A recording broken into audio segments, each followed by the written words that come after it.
네, 최근 발생한 탈북민 월북 사건과 관련해서 군 당국이 해당 지역 부대의 경계 실태 조사 결과를 오늘 발표했습니다. 당시 군 감시 장비에 이 탈북민 김 씨의 이동 모습이 7차례나 포착됐고 특히 북한에 상륙한 모습까지 담겼지만 감시 장병들이 알아채지 못한 것으로 파악됐습니다. 군 당국은 관련 책임을 물어서 해병대 이사단장을 보직 해임하고 수도 군단장 등은 엄중 경고 조치했습니다. 취재기자 연결합니다. 임성호 기자. 네, 국방부입니다. 네, 일단 군이 구체적으로 확인한 김 씨 이동 경로부터 좀 살펴볼까요? 네, CCTV 등으로 파악된 김 씨의 월북 전 행적을 시간대별로 살펴보겠습니다. 우선 김 씨는 지난 17일 오후 6시 25분부터 1시간 15분가량 인천 교동도와 강화도 해안도로를 방문했습니다. 미리 지형을 봐둔 것으로 추정됩니다. 또 다음 날인 18일 새벽 2시 18분부터 23분 사이에 강화 월곤리 연미정에 택시를 타고 도착한 모습이 인근 소초 CCTV에 포착됐습니다. 이어서 새벽 2시 34분쯤 연미정 소초 인근 배수로로 이동했고 2시 46분쯤에 수로로 나간 것으로 추정됩니다. 당시 CCTV 영상에는 김 씨로 추정되는 물체가 수면 위에서 움직이는 모습이 포착됐습니다. 뒤이어 새벽 4시쯤 강 건너인 북한 개풍군 탄도에 김 씨로 추정되는 인물이 물에서 나와서 선전마을로 이동하는 모습이 우리 군 열상 감시 장비에 포착됐습니다. 통틀어서 CCTV에는 5차례, 열상 감시 장비에는 2차례 잡혔습니다.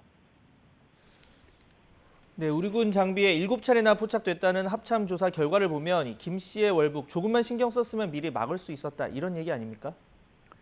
네, 그렇습니다. 합참은 당시 경계 태세 전반에 문제가 있었다고 인정했습니다. 우선 김 씨가 연미정 인근에 택시를 타고 도착을 했을 때 인근 소초 감시병이 이 택시 불빛을 봤지만 수상히 여기지 않았다고 설명했습니다.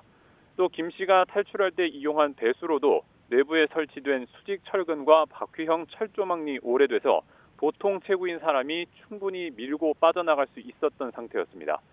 또 김 씨가 헤엄칠 때도 CCTV에 5차례나 포착됐지만 형태가 희미하거나 다른 부유물들과 비슷해 보여서 감시병이 주의를 기울이지 않았습니다. 마지막으로 강 건너편에 도착한 김 씨가 물속에서 나와서 마을로 이동하는 모습까지 열상 감시 장비에 잡혔는데 당시 김 씨의 월북 사실을 몰랐던 군 근무자들이 일반적인 북한 주민으로 판단하고 그냥 넘겼던 것으로 파악됐습니다. 합참은 이 밖에도 열상 감시 장비 녹화 영상이 여러 차례 저장되지 않은 문제도 확인했다고 설명했습니다. 네, 종합해 보면 결과적으로 경계 작전에 실패를 한 건데요. 군은 그럼 어떤 후속 조치를 하게 됩니까?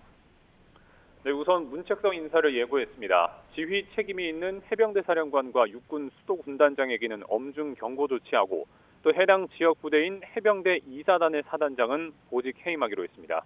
또 경계작전 수행 과정에서 잘못이 드러난 장병들은 징계위에 넘겨서 엄중히 조치하겠다고 군은 밝혔습니다. 경계작전 보완 대책도 내놨습니다. 우선 감시 장비를 운용하는 병사들이 소형 표적을 탐지하는 능력을 높일 수 있도록 양성 교육을 강화하기로 했습니다. 또 전부대의 수문과 배수로의 장애물을 보강하고 점검 관리 체계를 확립하는 등 근본적인 보완책을 마련하겠다고 밝혔습니다. 또 이번에 김 씨가 탈출한 월곤리처럼 민간인이 접근 가능한 접경 지역의 경계태세도 일제 점검하기로 했습니다. 특히 이런 지역에는 CCTV와 군 감시 장비, 장애물을 보강하고 주기적인 기동 순찰을 강화해서 경계 취약 요인이 없도록 하겠다고 설명했습니다. 지금까지 국방부에서 YTN 임성호입니다.